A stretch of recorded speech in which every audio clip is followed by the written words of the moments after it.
Everyone, मेरा नाम है आर के माधव और पिछले कई सालों से मैं नीट स्टूडेंट को गाइड करता हूँ और उनके डॉक्टर बनने के सपने को पूरा करवाता हूँ। मेरा नाम है आर के माधव। इसकी बात करते हैं। देखो, पिछले साल भी मैंने बहुत सारे स्टूडेंट को गाइड किया, बहुत सारे स्टूडेंट ने अपने डॉक्टर बनने के सपने को पूरा किया।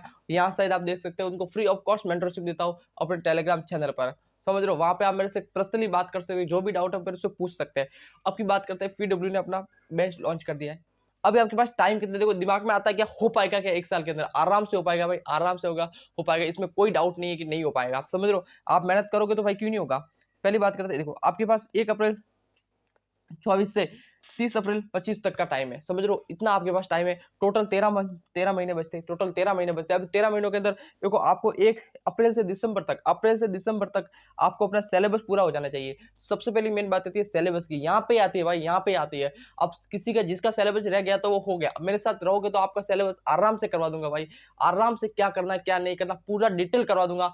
आप है ना, नीट के एग्जाम के 3 महीने पहले मैं आपको पूरा तैयार करवा दूंगा कि कैसे क्या करना है। समझ रहे हो, और बहुत सारे स्टूडेंट यहाँ पे लैग पड़ जाते हैं भाई, यहाँ पे ठंडे पड़ जाते हैं, तो यहाँ पे आपको एकदम मोटिवेशन रखूंगा और पर्सनली बातें करेंगे। समझ रहे हो, ये तो आप है ना, देखो सबसे पहले आपका सिलेबस पूरा हो जाना चाहिए अप्रैल से दिसंबर तक। ये आपको दिमाग में बैठा लगे मेरा भाई सिलेबस हो जाना चाहिए, जाके उनका भी हो जाएगा, उनका भी हो जाएगा। जहाँ से आप कोर्स खरीदोगे पीडब्ल्यू से, है ना, आप किसी भी इंस्टीट्यूट में पढ़ते हो वहां से भी हो जाएगा। फिर आपको रिवीजन अच्छी तरह से होना चाहिए, टेस्ट अच्छी तरह से आपको देना चाहिए। रिवीजन और टेस्ट तो भाई बिल्कुल है भाई, आपका लेवल इधर है ना, तो भाई टेस्ट होगा तो इधर आ जाएगा। तो यही है। दूसरी बात करते हैं इसकी, फिर आप 2 से 3 महीने बचेंगे। ये 2 से 3 महीनों के अंदर आपको मिस्टेक्स पर काम करना है कि यार मेरी क्या मिस्टेक थी, क्या नहीं, वो सब कुछ करवा दूंगा। ठीक है, मिस्टेक्स पर काम करना, अपने रिवीजन पर काम करना, टेस्ट देना और एनसीईआरटी को पढ़ना है। एनसीईआरटी भैया मैंने इधर क्यों लिखा, इधर लिखनी है, लेकिन 2 महीने तो भाई एनसीईआरटी को भगवान मान लेना भाई। जो पीछे के 2 महीने बचेंगे ना, उसको तो एनसीईआरटी भगवान मान लेना, इसीलिए मैंने यहाँ पे एनसीईआरटी लिख रखी है। अब बात करें, देखो डिटेल में बात करूंगा सब्जेक्ट वाइज वगैरह, लेकिन अभी थोड़ा सा दिखा देता हूँ ना। देखो आपको है ना, बायोलॉजी के अंदर क्लास अच्छे से देखनी है। समझ लो, क्लास को एकदम फोकस के साथ देखना है। क्लास को है ना, क्लास मिस हो गई ना तो भाई हो गया। दिमाग में बैठा लेना। समझ लो कि भाई क्लास छूट गई तो कुछ नहीं हो सकता। उसके नोट्स परफेक्ट होने चाहिए। बहुत सारे बोलेंगे आपको कि नोट्स इतने नहीं होने चाहिए, मैं बोल रहा हूँ होने चाहिए। यही तो मिस्टेक्स होती है, पहले हम नोट्स ढंग से बनाते नहीं, कंसेप्ट क्लियर होता नहीं, फिर आता है एनसीईआरटी पर, एनसीईआरटी समझ में नहीं आती। यही है, सबसे पहले आपको क्लास को ढंग से देखना है, उसके नोट्स को परफेक्ट तरीके से बनाना है। ऐसे नहीं कि थोड़ा शॉर्ट नोट्स लिख दे, नहीं, टाइम है तो फिर बनाओ ना भाई, टाइम है तो बनाओ, अच्छे से पढ़ो, जो भी करो, है ना। तो वो ये है, आपके पास नोट्स अच्छे तरह से होने चाहिए, अच्छी तरह से होने चाहिए। आप एनसीईआरटी को बार बार पढ़ना पड़ेगा, अपनी डीपीपी जो मिलती है उसको सॉल्व करना पड़ेगा और पीवाईक्यू करना पड़ेगा। बस इतना करना है, आगे छोड़ देना।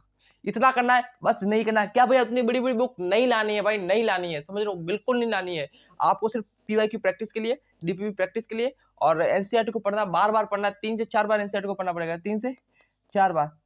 और 3 से 4 बार इसका मतलब ये नहीं है 3 से 4 बार आपको 3 3 4 4 घंटे देने पड़ेंगे एक एक चैप्टर को, एनसीईआरटी को, तब जाकर के स्कोर होगा बेस्ट स्कोर। समझ रहे हो, ये आपके नोट्स को बार बार पढ़ने पड़ेंगे, 3 से 4 बार नोट्स को रिवाइज करना पड़ेगा, नोट्स को 3 से 4 बार रिवाइज करना पड़ेगा। और बायो को तो भाई मैं 3 से 4 बार बोल दिया, लेकिन आपको जितनी बार करो ना उतना कम है। जितनी बार करोगे आपको है ना इंप्रूवमेंट देखने को मिलेगा।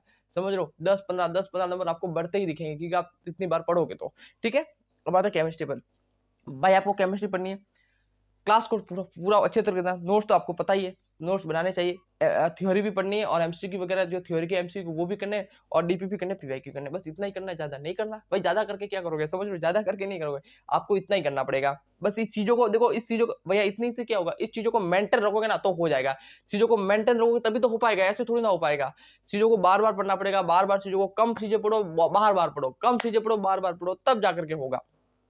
इसकी बात करते हैं, फिजिक्स की बात करते तो आपको क्लास को ढंग से देखना है, सबको पता है। नोट्स और क्लास, नोट्स और क्लास से आपका है ना, सच बता रहा हूँ, नोट्स और क्लास से, इधर एमसीक्यू भी डाल देना।